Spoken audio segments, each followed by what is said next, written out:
Hello, and welcome to Stasis Pod, the Beast Machines podcast. I'm Rob. I'm Jen. I'm Alex. And I'm David. And today, we are after Mercenary Pursuits. First aired October the 9th, 1999. Written by Michael Reeves, who has written a ton of animation stuff.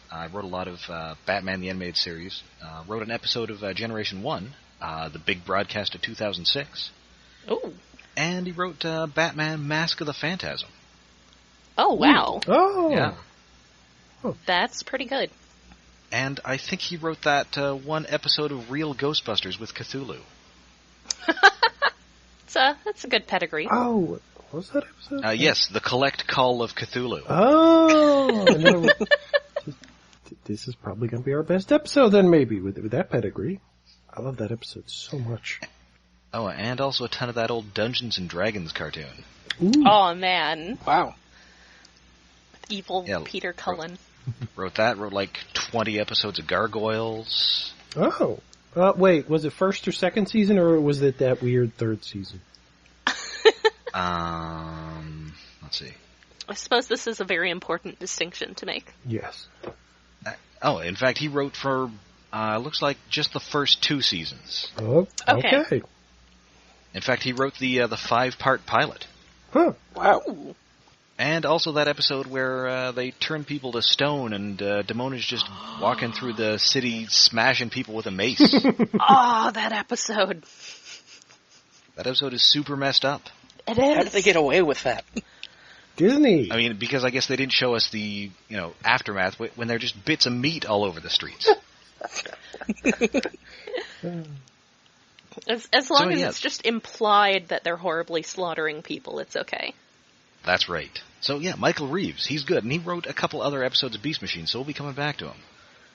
Awesome. Nice. Yeah. Yeah.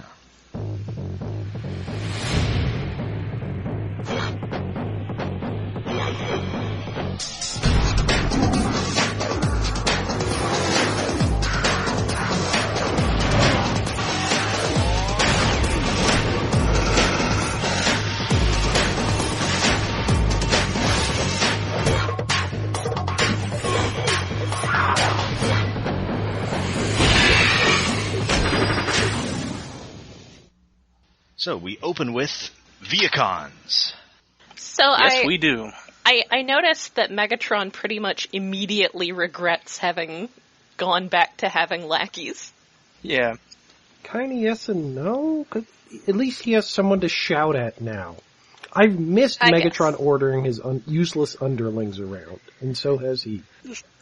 He does seem to be reveling in it. He's going full on G1 cartoon Megatron Skeletor Mum-Ra, demanding to know why his minions have failed, and then torturing them for having failed. You blundering, tape-filled idiots. Blathering baboons! I love that. I mean, obviously he's glad now that he has these minions, because why else would he have built that pain ray? I guess that's a good point. He's got to have somebody to Emperor Palpatine. That's right. Based on this episode, I think he's been doing this a long time, long enough that he's been taking people up here to torture and just kind of ran out. Yeah. Oh, Yeah. Alright, so yeah, they're not pleased. He smacks them all around a little, shoots them with the pain ray, and sends them out to get the Maximals, and promises to reward them with something if they get the Maximals. yeah, it's a weird carrot and stick thing after he just did negative reinforcement with the lightning ray. Yes. Maybe he's going to reward them with, like, an ice cream party? I mean, Jetstorm doesn't have a mouth, so that one's going to be difficult. Yeah. Yeah, but he does all the talking. Yeah, I suppose. This is also true. Yeah.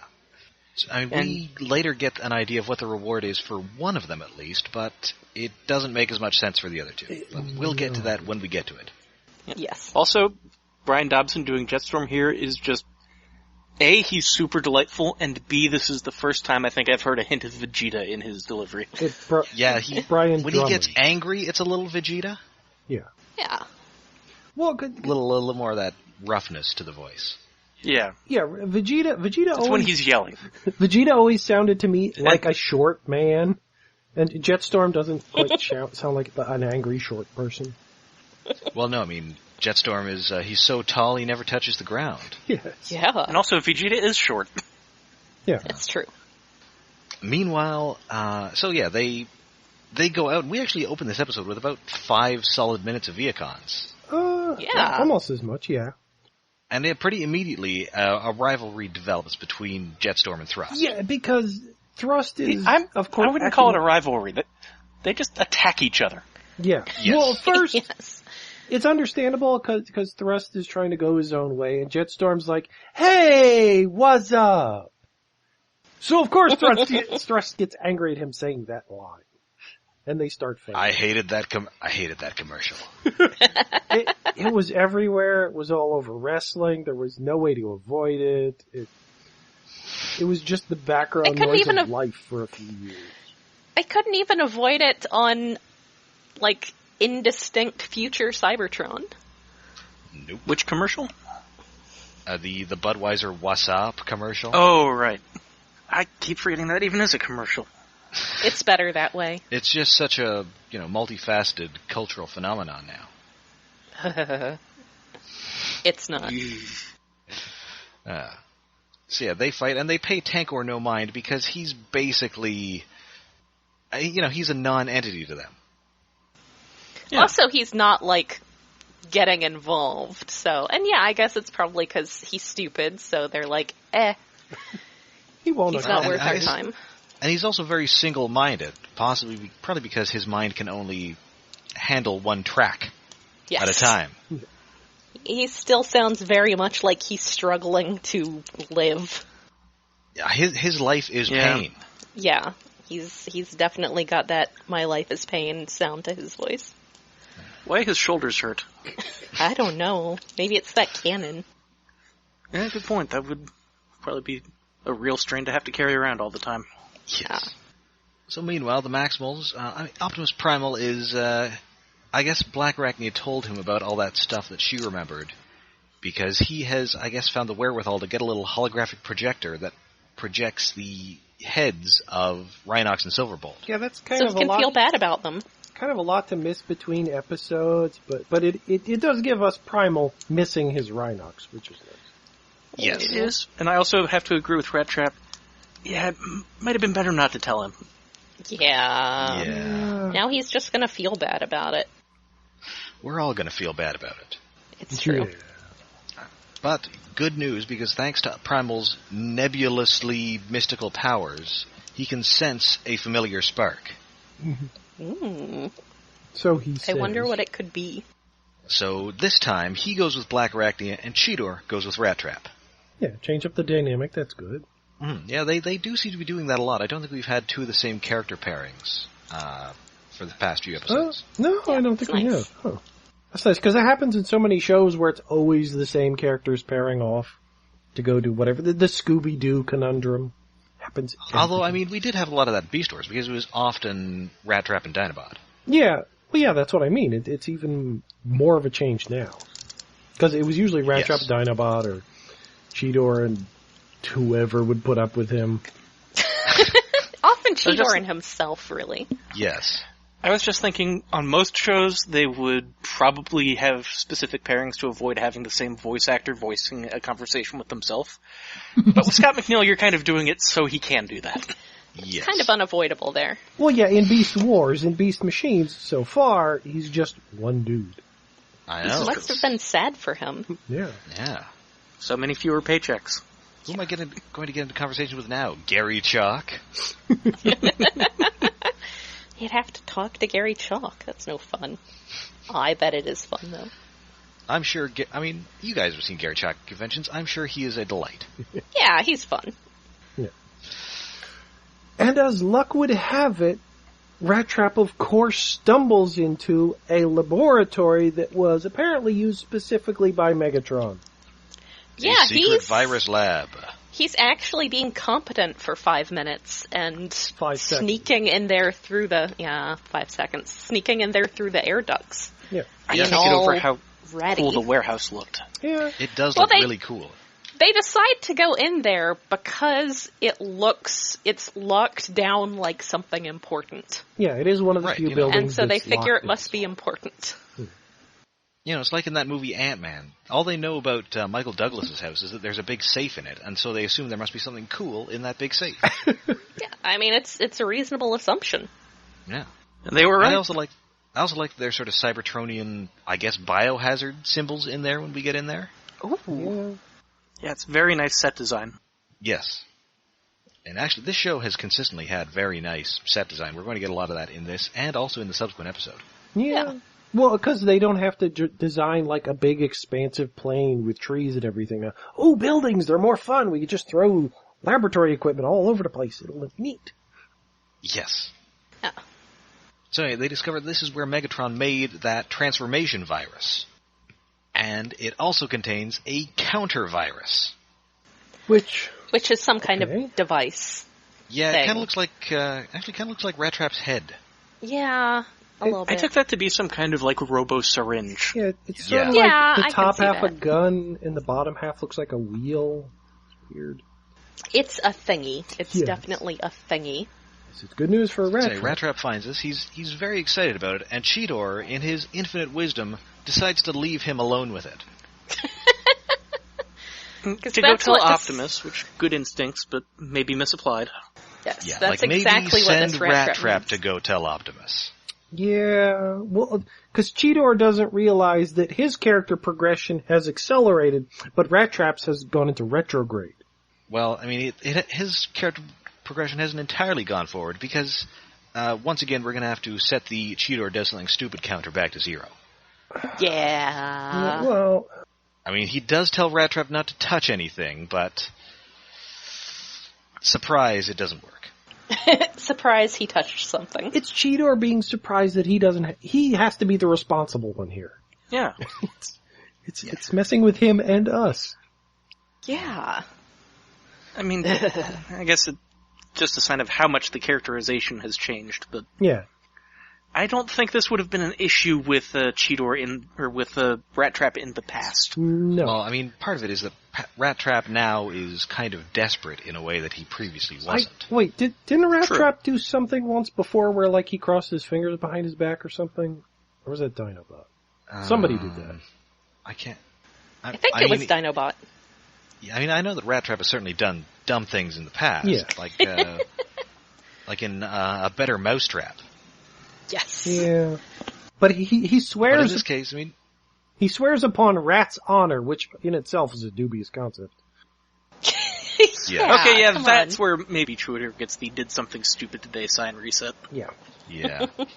Well, I mean, and just, he knows that Rattrap is been stuck in rat mode, which is kind of useless for a long time now. Yeah. Mm-hmm. And Rattrap isn't used to being useless. Yeah. I mean, he seems very proud to be able to get into that building.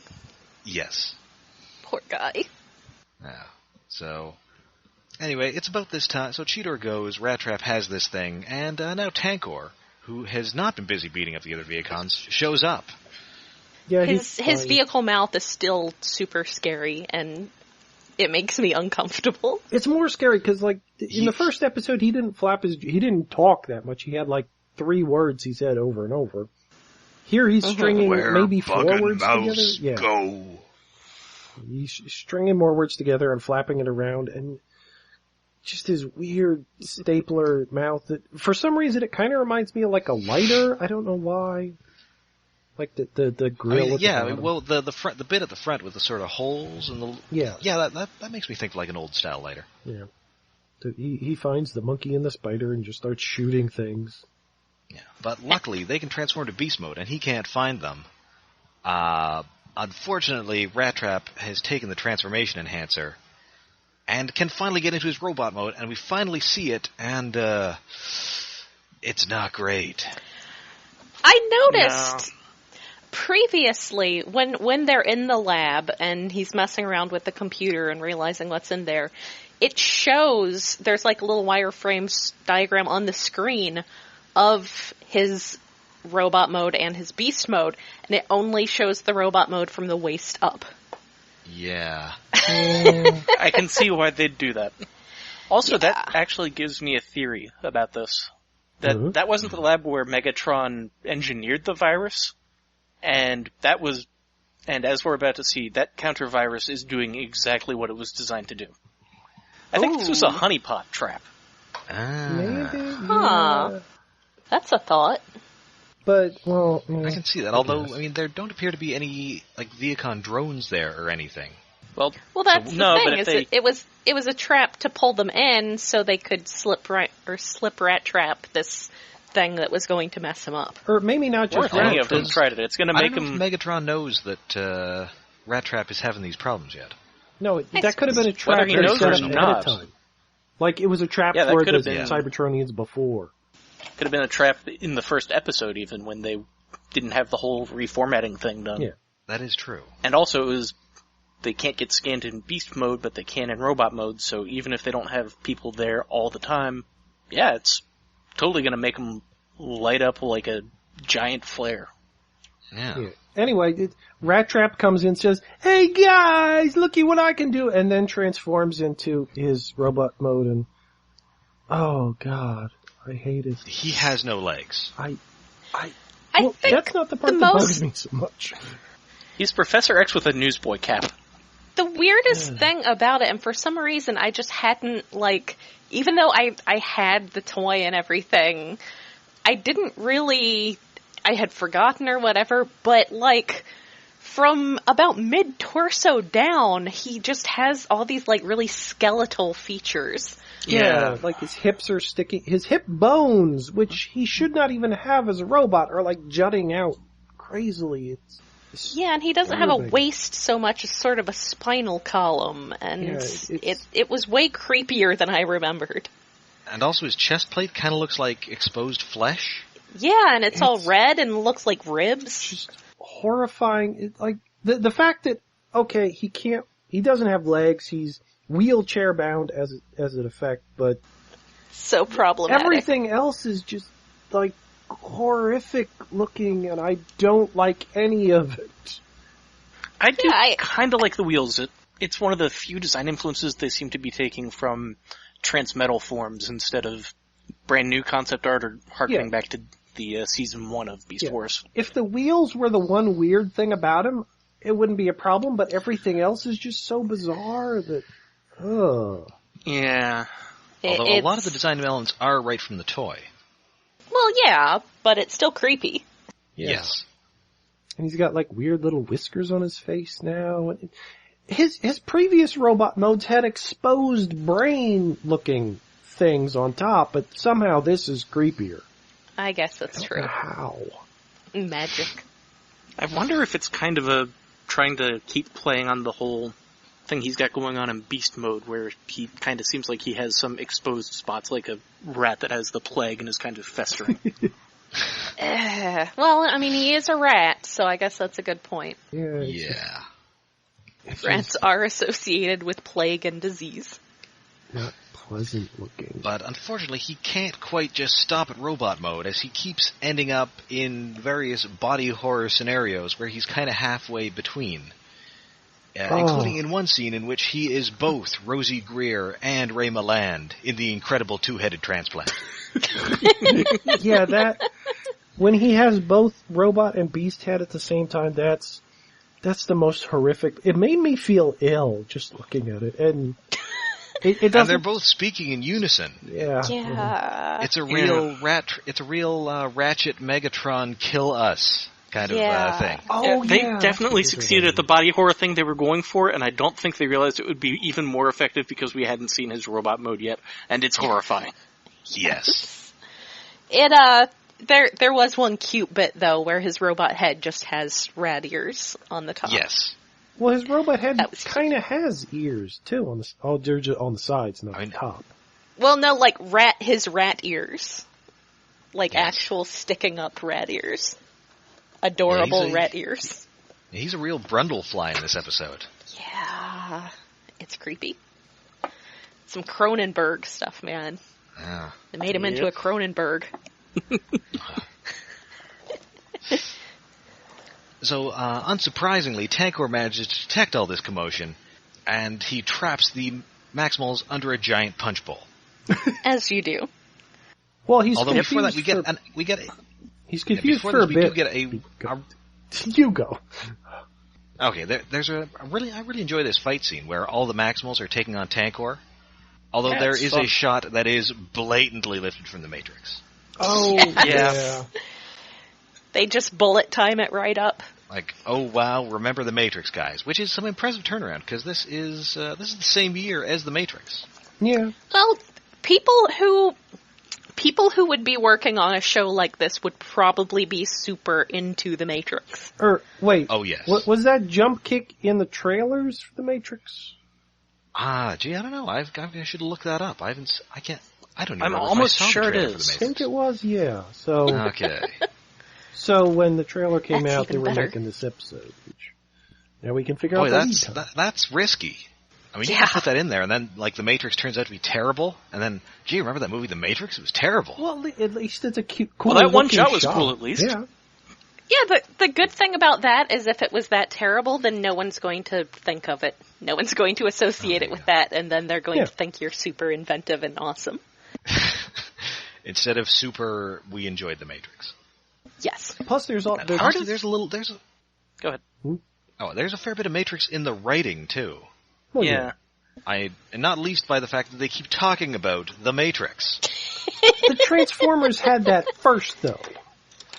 Well, they did, but like in Beast Wars, they don't talk about The Matrix that much.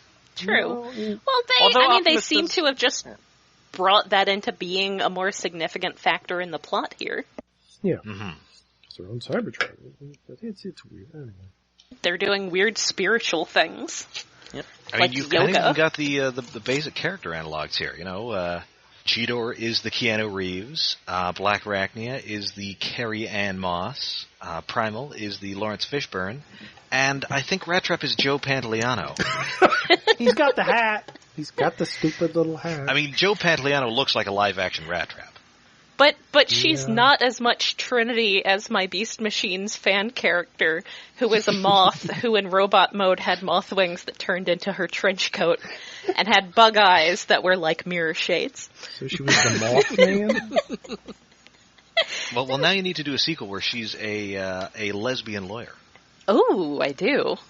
That's a good point. I'm gonna go work on that. I feel like this fight Also sequence a is terrible person. Yeah, she's a terrible person. I feel like this fight sequence is a good time to talk about. There's some really good animation in this episode, and some really kind of animation in this episode. Almost like they had two teams of people working on it, and one of them is really good. Yeah. Like, I started noticing in this episode just how good the animation is on Cheetor when he's in beast mode.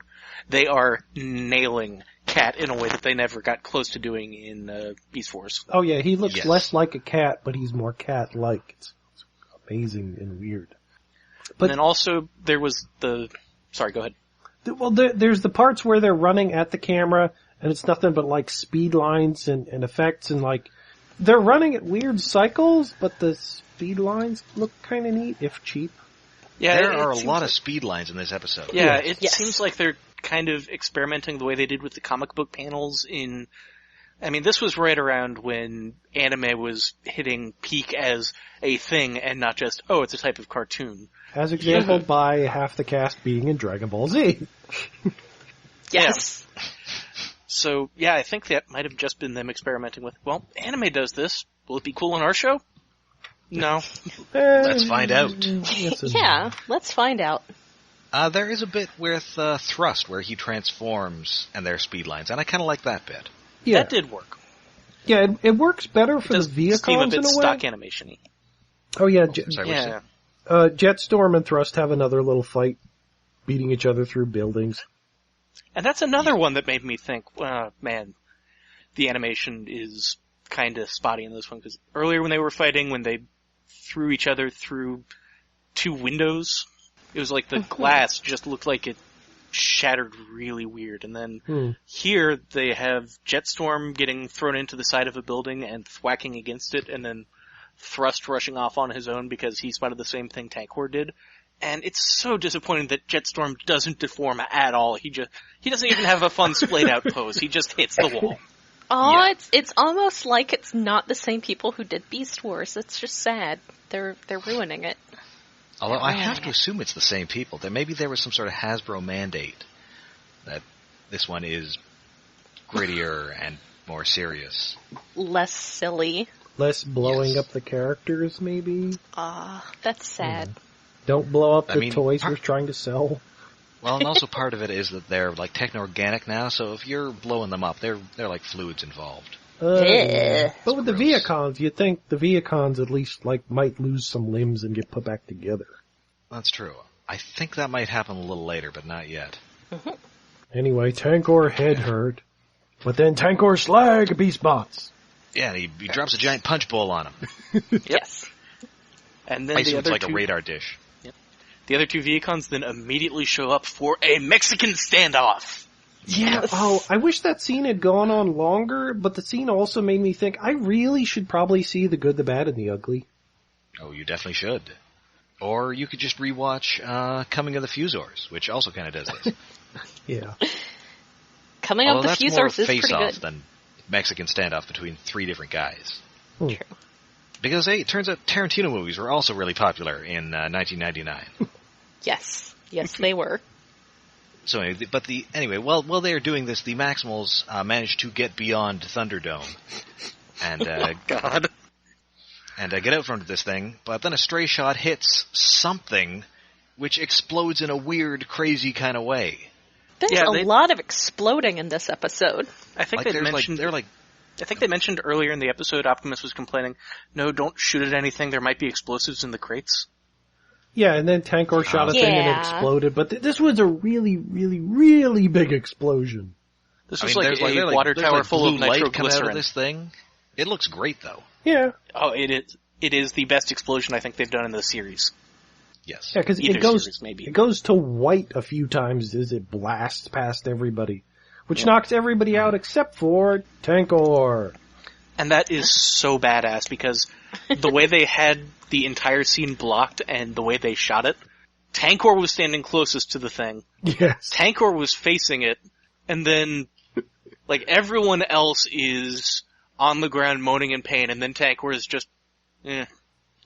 And, it looked like they were doing the shot where character is being annihilated by explosion with him, but then he's just in the same pose and shrugs. Yeah, it was not quite as much as when Inferno gets burned to death in the season 2 finale, but it was still could have been that if they wanted to go a different way with how strong Tankorr is. Yeah. Yes.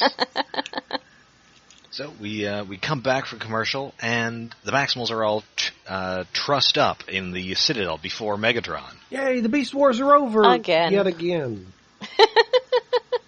Yep. Yay! And so Tankorr now demands his reward, and his reward is freedom. And that is the removal of his spark. That's hella dark, man. I mean, but it makes sense. Like you said earlier, Tankorr just sounds like he's in constant agony. Yeah. Yeah. It's like something I'd write, man. On the one hand, yes. On the other hand, it seems like Megatron's big, gloating speechifying to all of them is implying that, oh, I consider this for everyone. Yeah. What he's threatening to do to the Maximals, too. It's just, right, and it's presumably also what Jetstorm and Thrust would have won, even though they seem to enjoy existing. Yeah, in a way, but Tankorr does not. Seen that as a reward. No. But for Tankorr, which makes you wonder what they think they're getting. Ice cream party. I can see it for either of them. Maybe the Thrust is like, oh good, I don't have to exist anymore, therefore I don't have to be around all you other uncool people. I don't have to put up with you losers. Yeah, but I can't see Jetstorm enjoying that at all. He loves being a jerk and flying around and talking. Hey, he's vain, he's very proud. He loves existing. Yes. But, kudos to Paul Dobson here for just sounding like somebody who, conceivably, his greatest reward is the sweet oblivion of non-existence. Yeah. I'm Mr. Tankorr, look at me!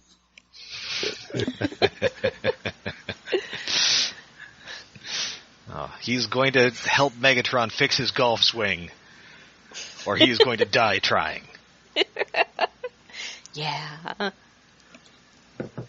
So, yeah, luckily, while Megatron is speechifying, Rattrap is still transforming uncontrollably. Oh, yeah, because they're stuck in, like, the security bond rings that... Is it Ravage brought them in? Yeah, Ravage used them on... Megatron. On Megatron. Yeah, we haven't seen those things used in a while. They're still getting used out of. So they do still have some of the old models they're using, just not as many.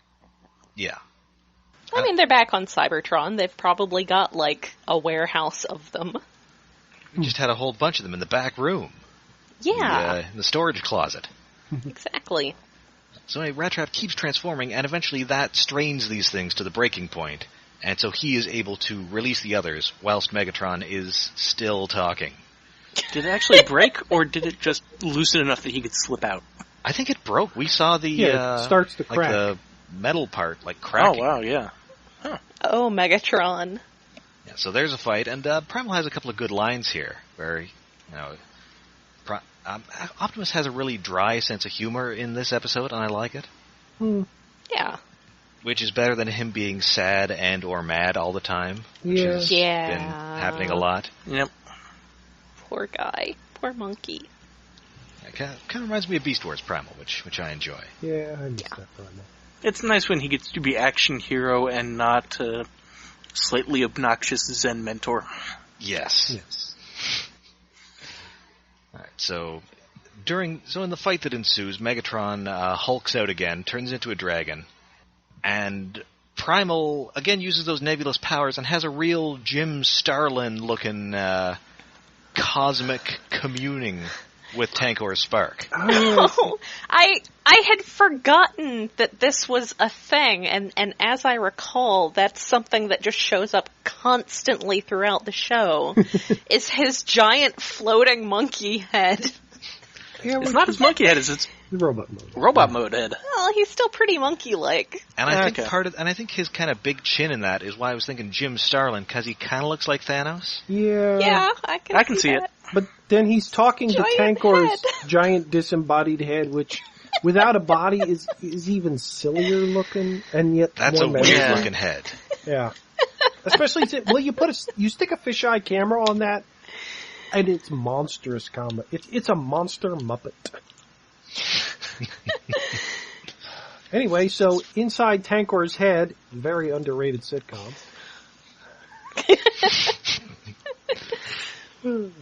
Got Hank Azaria and Yeardley Smith in there. Yeah. Oh yeah, Will Simpsons. So he actually convinces Tankorr to switch sides because he knows that Megatron is just using you, and we'll hang out. Yeah, it's kind of like it just confuses Tankorr enough to make him think, okay, sure, I'll fight against Megatron. Wait, what? Maybe he does want the ice cream party. They totally team up and they escape. Despite Megatron, in kind of a neat visual, using a bunch of those combined floating video screens to project a giant image of his face. Yeah. Yes. That was neat. Oh yeah, and there's a nice, at the end of that scene, it's dubious as to if they get away with Tankorr or not. They just get away, sorta. Right. It's like until the screen fades and Tankorr's. Yeah. Yeah, we just see this giant thing rolling along. Yeah.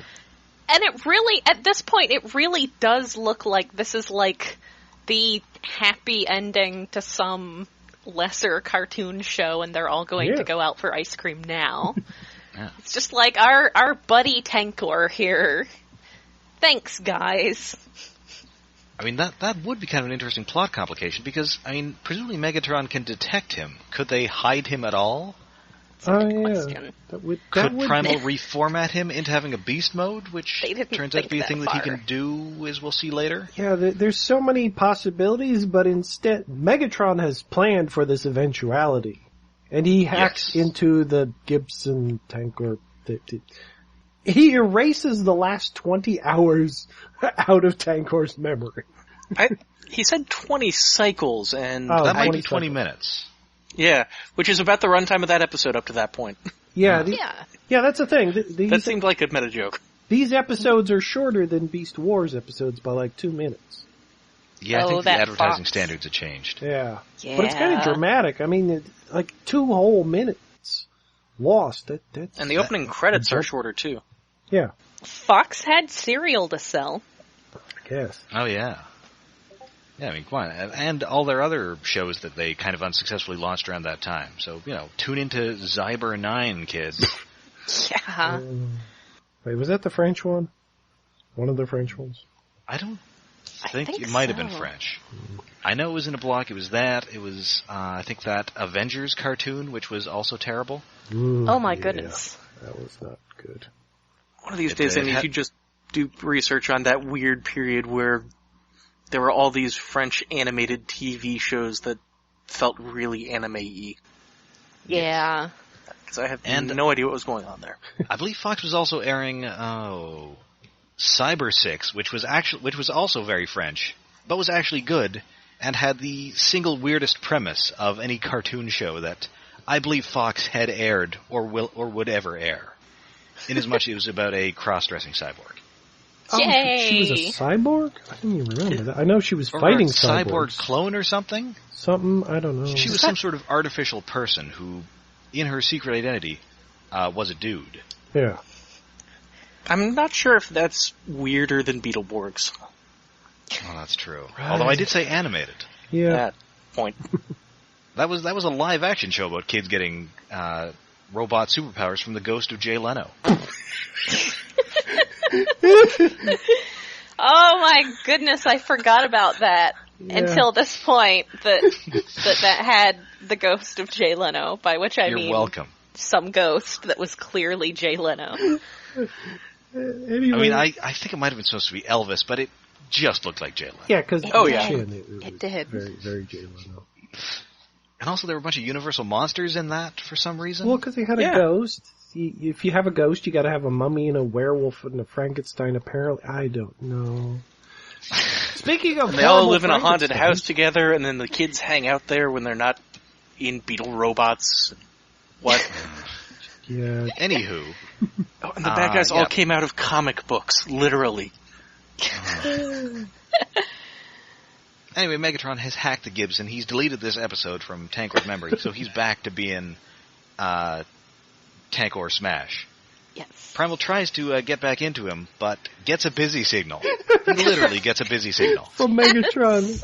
Megatron as a phone operator. There should have been more of that. That was a fun gag. I enjoyed that. Yes. And the actual busy signal did help. Yeah. On the one hand, it made that joke totally work. On the other hand, it just made me go, in what universe did Megatron experience that communication system? How does he know to make that reference? I mean, Soundwave was a guy who turned into a cassette player, so maybe there was like a Decepticon who turned into a phone. Yeah, and we don't really I like get that explanation. any information about, like, post-G1 pre-Beast Wars, what Cybertron was like. They absorbed a lot of Earth culture, although why they would absorb busy signals is a weird idea. It was on the that's a golden technology disc. thing. Maybe they thought it was some sort of primitive Earth communication. Could be. Yeah. Anyway, Primal tries to re-Zen Master... Oh, wait, we just did that. Yeah, and then they get busy signal. You go then back. Black Arachnia has to Spider-Man Tankorr. Oh, and yeah, it looks gross. That scene was so Spider-Man.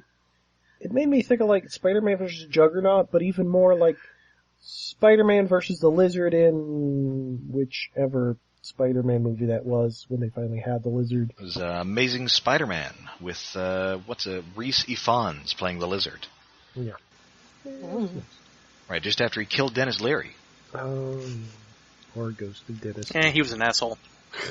Yeah, so anyway, she Spider-Mans him, he falls just as his cannon's about to fire, he falls face first, and so the blast from his cannon propels him up through several stories. Yeah, floors. Up into the air, and then down onto Jetstorm and Thrust. Oh, it's possibly the best visual audio gag they've really done, because you can hear Tankorr smashing through the floors as he's going up after he leaves the Maximals. And then you cut to the two other Vehicons just talking it out, and you can hear the levels smashing getting closer. You know what's coming. And of course they're saying, if I ever see that guy again. And then he falls on top of them. Falls on top of him. Tankorr gets back up for a second and then falls back down on top of Jetstorm. We've all had days like that, Tankorr. Yeah. Oh, Yeah. This is an uneven Usually- episode. And then we get back to the Maximals, and Primal is sad again, because he did sense something familiar about Tankorr's spark. Well, he says almost familiar. Yes. And also, he has really bright teeth despite being entirely backlit and just silhouetted. And then we Yes. get more giant floaty heads. Yeah. Yes, In we do. space. I mean, again, I kind of like it because it is very Jim Starlin. Yeah. It is. It'll work. It's definitely very Jim Starlin. It's still weird. It is super weird. I think it's so Jim Starlin in that it is weird. Yes. Yes. Why? And yeah, so it is an uneven episode. The animation's a little uneven. The plot is uneven. Once again, it's Rattrap versus Dignity, and Rattrap Well, loses. for like, Poor the first guy. half of the episode is Rattrap versus Dignity, and the second half is more, hey, there's this Tankorr guy. Yes. Let's get cosmic, kids. Yeah. Yes. Tankorr versus coherent thought. Who's ready to buy some toys? Yay! Toys. When it's good, it's very good. Yes. Yeah. Yes. And when it's bad, it's puzzling. Yeah. That's a good way to put it. Yep. I think more of the problems in this episode are just Rattrap's design more than his actions, I guess. Although he is kind of stupid when he just transforms in front of them because he can now. Without assessing the situation. Hey, are you guys being shot at? Can I transform now? It's like, no, he just... I got something to show you guys. That's like Cheetor level stupid. Yeah. I mean, I know he's experiencing some anxiety over not being able to transform, but that still seems out of character. Yeah. Yeah. And yeah, so, Mercenary Pursuits, I enjoyed it. There's some clever writing in here. There's some nice animation. The whole thing doesn't quite hold together. Who are the mercenaries in this? Is it just I guess Vehicons? The Vehicon. Yeah, because I guess they're out for something in their own, they're selfishly looking for the Maximals. Yeah. Maybe they each got promised their own reward, and that was just the one that Tankorr happened to want. This is possible. I'm guessing maybe Jetstorm, we'll get this later, maybe he wanted somebody else's drones. Ooh. Maybe? I don't... Jetstorm wanted a really big mirror. Or maybe he just wanted to know what his power level is.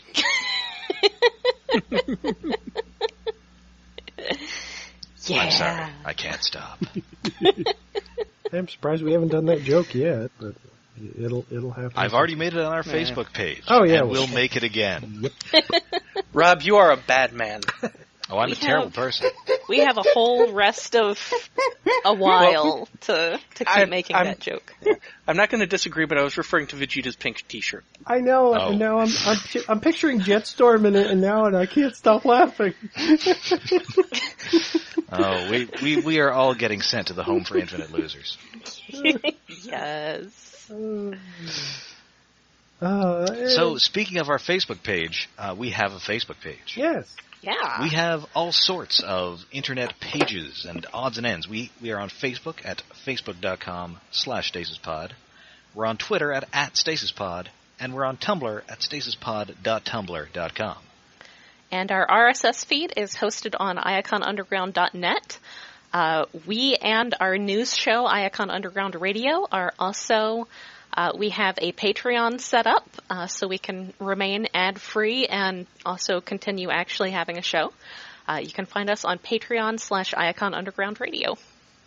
You can also find us on iTunes and on Google Play. And while you're there, check out our snazzy new logo, courtesy of Alex. Yes. Actually, it's just Patreon facebook.com/iconunderground. Oh, okay. Good job, B. Alright, so that is Mercenary Pursuits, and that will do us until next week when it's what we've all been dreading. It's one of two things I've been dreading. You get to take a taste of the forbidden fruit. Oh, and that, unfortunately, it tastes like guano. Yeah. Stay tuned. Stay tuned, and until then, I'm Rob. I'm Jen. I'm Alex. I'm Tankorr!